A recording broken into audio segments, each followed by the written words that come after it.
బజార్లో విలువ కలిగిన పంట సన్న ఓట్లు వేస్తున్నారు. కొన్నిసార్లు మనకు తెలియదు, మనకి ఎవడు ఏజెంట్ వచ్చి అమ్మితే గవ్వే తీసుకుంటాం. 7 రకాలకు మార్కెట్లో మంచి డిమాండ్ ఉంది. 7 రకాలు వేస్తే కొనుగోలుతో పాటు బోనస్ కూడా ఇస్తానని మా ఉత్తమన్న చెప్పిండు. ఒక మంచి మాట రైతులతో, రైతు వేదికలలో ఆ ఇత్తనాలు పెట్టి రైతులకు అందుబాటులో తెచ్చి మళ్ళీ ఏ ఓటి నకిలివి లేకపోతే అవోటి ఇవోటి మీకు మీ తలకు తలిగిచ్చారు కదా అని ఇవాళ రైతు వేదికలలో విత్తనాలు తీసుకొచ్చి మీ అందరికీ అందుబాటులోకి తీసుకొచ్చినాం. పంట మార్పిడి చేయండి అన్నాం. అవసరమైన ఇత్తనాలు మీ దగ్గరికి తీసుకొచ్చి రైతులకు కష్ట సుఖాలు మేము చెప్తుంటే తప్పుడు ప్రచారం, నోరు తెరిస్తే అబద్ధం. దేవుడు ఆ కుటుంబాన్ని మొత్తానికి శాపం పెట్టినట్టు, బిడ్డ ఒక్క నిజం చెప్పినా తలకాయ 1000 ముక్కలేసి వస్తారు మీరు, మీ జీవితాంతం అబద్ధాలే చెప్పుకుంటా బతుకుర్రని. ఆ శాపం ఉన్నట్టుందా? అసలు చూడు, ఒకని మించినోడు ఒకడా అని అమ్మ, ఒకనికి 100 అయితే ఒకనికి 110 మార్కులు వేయాల్సి వస్తుంది అబద్ధాలకు. అతనికంటే గనుడు ఆచంట మళ్ళా అన్నాడు. అమ్మ ఆయనే అట్లా అనుకుంటే అంతకంటే రాటు తేలిర్రా ఈ అమ్మాయి పిల్లకు కుర్రనాయాలు ఇద్దరు.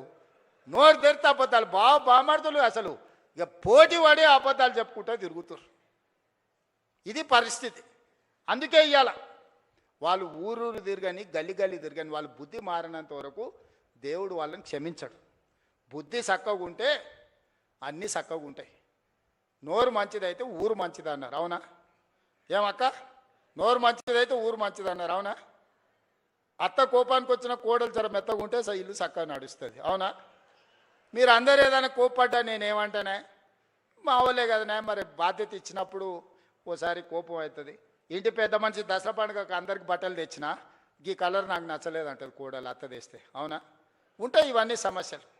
గంతెందుకే మా అక్కల్ని అడగదలుచుకున్నా, బతుకమ్మ సీరియల్ యాడ్ ఉండే అక్క, వాళ్ళు ఇచ్చినాడు బతుకమ్మ సీరియల్ అయితే జొన్నసేన కాడ పిట్టలకు భయపడనికే కట్టేది.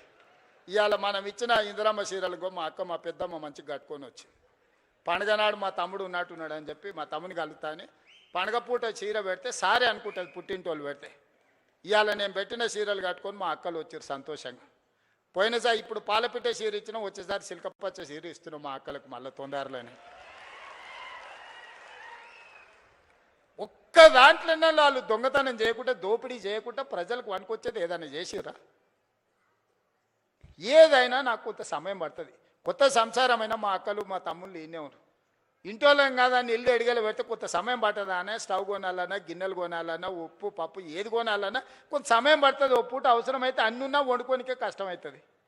లేకపోతే వండితే ఒకసారి కుదరదు, ఉపాసం వండాల్సి వస్తుంది. సంసారం సర్దుకొని పోవాలి. సంసారాన్ని బజార్లో పెట్టుకుంటే మన గౌరవమే తగ్గుద్ది. అందుకే ఇవాళ అన్ని రకాలుగా ఈ 30 నెలలు కష్టపడి కొలిక్కి తెచ్చినాం. నగదు జమ కాగానే ఎంబడే మీరు అడగకుంటేనే ఈసారి రైతు భరోసా. పోయినసారి కూడా జూన్లో 9 రోజులలో 9,000 కోట్ల రూపాయలు టక్క మీ ఖాతాలు వేసినా లేదా? ఈసారి కూడా అట్లనే వేస్తాను నేను. నగదు జమ చేసినా మీకోసం అన్ని జమ చేసి పెట్టినా. ఖమ్మంలో మదిరలో పెద్ద మీటింగ్, లక్షల మంది రైతులతో చేద్దామని అన్ని ఏర్పాట్లు చేసుకుంటే వానవాడి మొత్తం వేసిందంతా పోయింది. మా బట్టాన ఫోన్ చేసిండు, మొత్తం ఇట్లయింది కదా, మళ్ళీ వారం వాయిదా పెట్టేద్దామని. మీటింగ్ వారం వాయిదా పెడతాం కానీ నగదేసేది మాత్రం వాయిదా పెట్టేది లేదు. ఎంబడే శిల్పారామంలో పెట్టారు. నిన్న సాయంత్రం చెప్పినా ఇవాళ పొద్దున్నే పెట్టారు. మీకు కూడా పొద్దున్నే చెప్పుంటారు, అవునా?